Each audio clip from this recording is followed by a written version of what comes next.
नमस्कार दोस्तों। आखिर क्यों राजा दीर्घोती ने दीर्घायु के माता पिता को बिना कारण ही सूली पर चढ़ा दिया? आखिर कारण क्या था? यही रहस्य है आज की इस कहानी का। प्राचीन समय की बात है। वाराणसी नगर में, अब जिसे बनारस का काशी कहा जाता है, ब्रह्मदत्त नामक राजा एक राज्य करता था। उस समय कौशल देश का राजा था दीर्घोती। एक बार ब्रह्मदत्त ने कोई कारण ना होते हुए भी दीर्घोती के राज्य पर चढ़ाई कर दी थी। दीर्घोती को अपना राज्य और राजधानी छोड़कर भाग जाना पड़ा।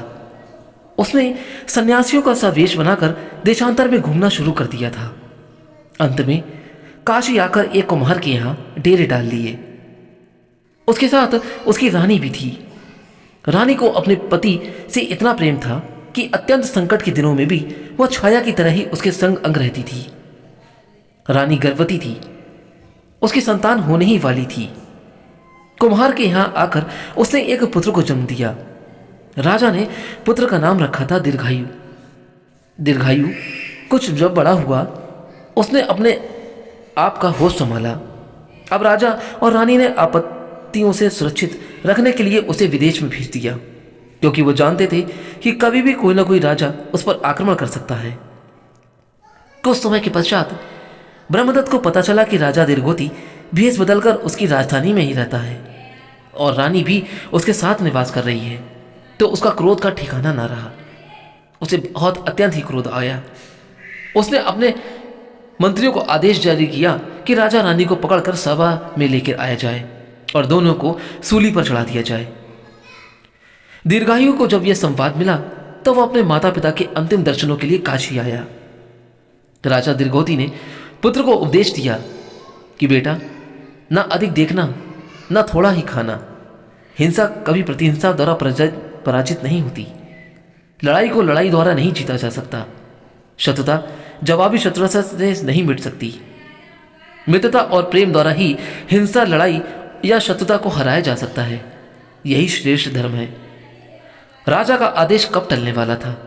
आखिर वह समय भी आ गया। उसके मंत्रियों ने राजा और रानी को पकड़कर उसकी राजसभा में लाया गया। दीर्घोती और उसकी रानी को सूली पर चढ़ा दिया गया। कुछ दिनों के बाद दीर्घायु के मन में न जाने क्या आया कि उसने वाराणसी आकर राजा की हाथीशाला में महावत के अधीन काम करना शुरू कर दिया। दीर्घायु को बांसुरी बजाने और गाना गाने का बहुत शौक था।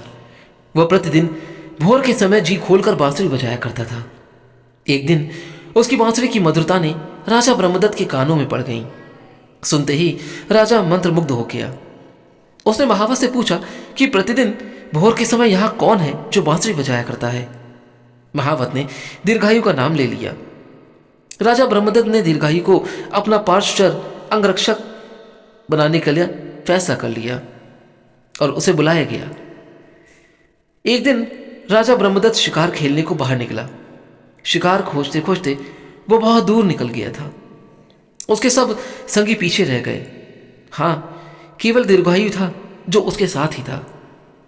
घना निर्जन वन, घोर सन्नाटा, बड़े बड़े वृक्ष आकाश की ओर सिर उठाए खड़े थे।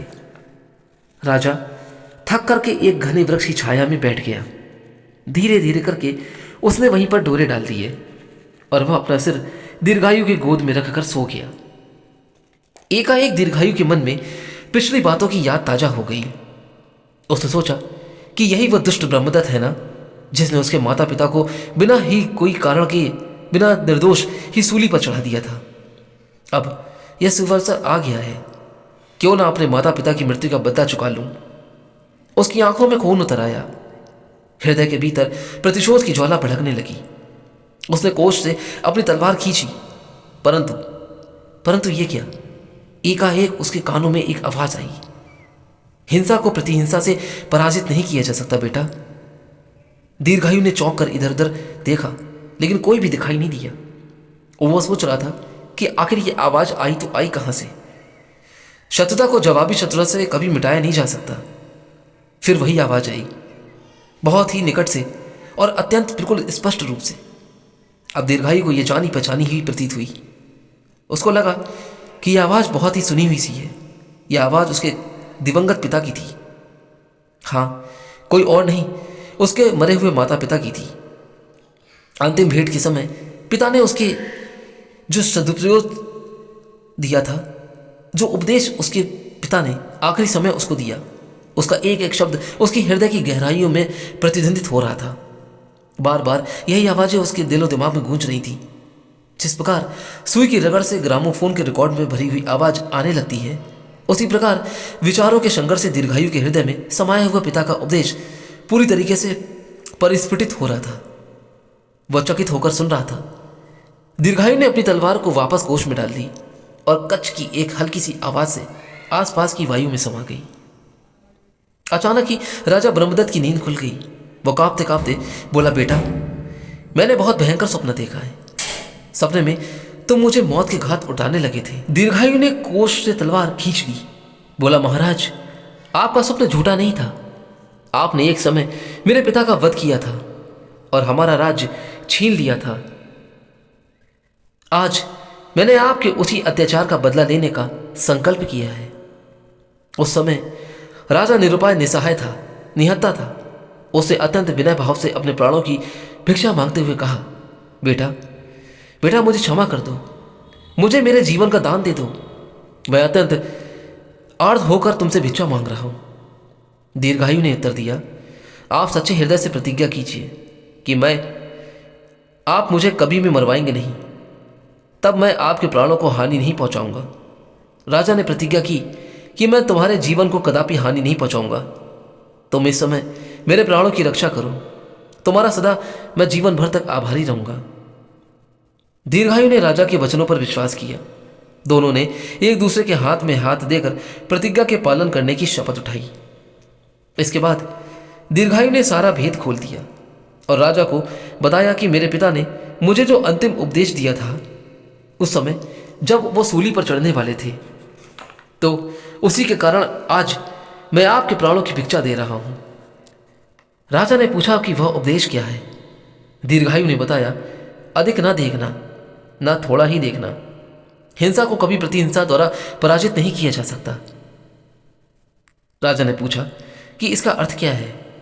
दीर्घायु ने उत्तर दिया कि महाराज, अधिक ना देखने का अर्थ है कि हिंसा को कभी अधिक समय तक मन में ना रखना, ना थोड़ा ही देखना। इसका मतलब है कि सहज में अपने बंधु या मित्र से संबंध कभी नहीं तोड़ना। अब रहा, हिंसा को कभी प्रतिहिंसा द्वारा पराजित नहीं किया जा सकता। इस बात का अर्थ यह है कि आपने मेरे माता पिता का वध कर डाला था। यदि मैं उनका प्रतिशोध लेने के लिए अब आपका वध कर डालूं, तो इसका परिणाम क्या होगा? यही ना कि आपके पक्ष के लोगों और मेरे पक्ष के लोगों ने एक दूसरे से बदला चुकाने के लिए लड़ाई छिड़ जाएगी और अशांति की भीषण ज्वाला भड़क उठेगी। इस प्रतिहिंसा के द्वारा कभी हिंसा को नीचा नहीं दिखाया जा सकता, ना ही जवाबी शत्रुता से शत्रुता मिटाई जा सकती है। आपने मेरे जीवन की रक्षा करके महत्व प्रकट किया है। मैंने भी आपको जीवन भर भिक्षा देकर उसके महत्व को कम नहीं किया। इस प्रकार अहिंसा के द्वारा हिंसा पर विजय प्राप्त की गई है। पाप का नाश हो गया, पुण्य का सूर्य उदय होकर फिर से चमकने लगा है। दीर्घायु की बातें सुनकर राजा ब्रह्मदत्त बिल्कुल गदगद हो गया। वह नतमस्तक हो गया। उसका हृदय बहुत भर आया था। उसकी आंखों से अश्रु भी निकल उठे थे। हृदय से सारे मैल धुल गए। प्रसन्न होकर उसने दीर्घायु का राजपाट, धन, संपत्ति, ऐश्वर्य, सब कुछ जो था वो वापस लौटा दिया। फिर अपनी कन्या का विवाह भी दीर्घायु के साथ ही कर दिया। यह कहानी सुनाकर बुद्धदेव बोले कि हे भिक्षुगण, इस प्रकार के ऊंचे दृष्टांतों द्वारा हृदय की उन्नति करनी चाहिए। क्षमा, दया, बड़ों का सम्मान करना, यही मानव धर्म है। प्रेम द्वारा दूसरों के दिलों पर विजय प्राप्त करना ही मानवता का सच्चा परिचय है। तो दोस्तों, आज की यह कहानी आपको कैसी लगी? इस कहानी से आपको क्या सीख मिली, आप हमें कमेंट बॉक्स में जरूर बताइएगा। इस कहानी में जो 3 बातें मैंने आपको बताई हैं, उन बातों को आप बिल्कुल ध्यान से सुनिएगा। यह आपके जीवन के लिए काफ़ी ज्ञानवर्धक रहेगी। आगे दीजिए, चलता हूँ यहाँ से। फिर मिलूंगा जल्दी ही कोई और अच्छी कहानी या फिर किसी कथा को लेकर। तब तक के लिए आप अपने जीवन में खुश और स्वस्थ रहें। कमेंट बॉक्स में एक बार जय श्री राम लिखना बिल्कुल ना भूलें। वीडियो अच्छी लगी हो तो यहाँ से लाइक करके हमारे चैनल को सब्सक्राइब जरूर करते जाएं। आप हमारे चैनल से जुड़े हैं, इसके लिए मैं आपको फिर से एक बार कोटि कोटि धन्यवाद देता करता हूँ। जीवन भर खुश रहिए। तब तक के लिए दोस्तों, जय श्री राम।